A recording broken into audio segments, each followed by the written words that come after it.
Welcome back, everyone, to another edition of Atomic Ambition, the podcast. Now, last week was all about this book, and I'm still talking about this book this week as well. It's had quite a profound effect on me, and I want to continue to discuss how to take smart notes. But rather than talking specifically about the book, I want to talk about some ideas. I've called this video The Cycle of Learning. But what does that mean?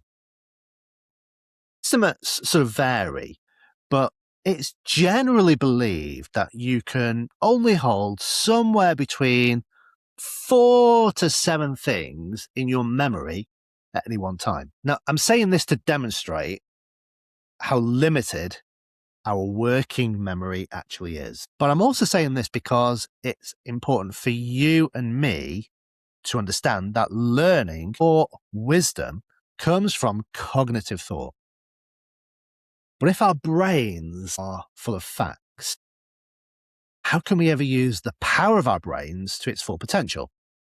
How can we do the real hard work with our brains? This, I suppose, is the real power of thinking on paper. So let's go back to the cycle of learning. What is the cycle of learning? Well, it starts with information or raw data. This then becomes knowledge when we learn how to connect it with other things and can check its meaning. It becomes understanding when we can take it apart and then rebuild it. This turns into intelligence when we can reason and problem solve with it. And finally, wisdom when we learn how to apply it in real life. Do you think you can do all of that simply in your head? The best scientists and the best thinkers in the world think on paper or chalkboards. Now, drawing doubles your recall. Taking the time to write down your thoughts, to expand on them, and to find meaning. Firstly, it means you won't forget quite as easily. And secondly, it means you can see or visualize your thoughts better. But our minds are much better at dealing with images than words. I mean, what are words? Words are just random sets of symbols that we call letters. They mean nothing to our brains. But if you can add a drawing of your thoughts and ideas, I'm not a great drawer. I am no Michelangelo. And you don't have to be, in my opinion. You just need to create a visual representation of your thoughts. It could be an image or a chart or a flow diagram. Anything visual will further stimulate your brain power. And science has discovered that drawing can double what you remember later. It doubles your recall. Why? Because you have to think harder to turn your thoughts into an image. You need much deeper thinking and understanding of its meaning before you can draw it. I think that is the power. Visual processing creates a mental picture that is just easier to remember, more easier than words. Now, motor skills are important too.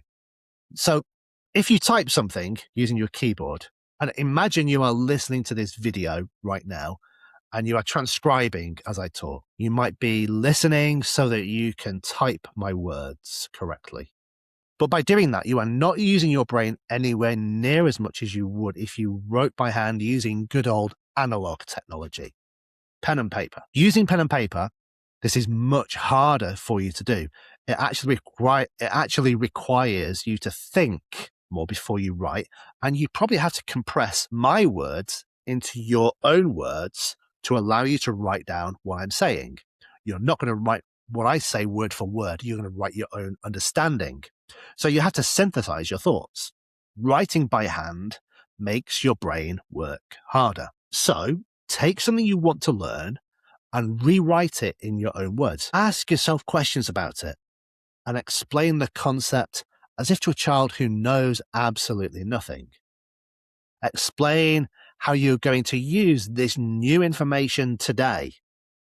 Now, here's something interesting. Experts have studied the idea of stating what you are going to do out loud or on paper, and they found that those who stated a goal out loud or wrote them down, so externalized them, achieved their goals much more frequently than those who kept their goals to themselves. Finally, writing is an action, and actions are good for the brain.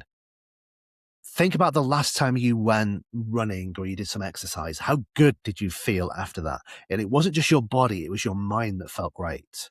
So actions are good for the brain as they help to generate clarity and understanding. Actions help create feedback loops between your brain and what you write down on paper. Writing or externalizing your ideas and thoughts frees us from just remembering facts and enables our brains to focus on the important tasks of cognitive thought, such as coming up with new ideas, solving problems, or even creating multi-billion-dollar businesses. So that is a lot of my takeaway from reading this book.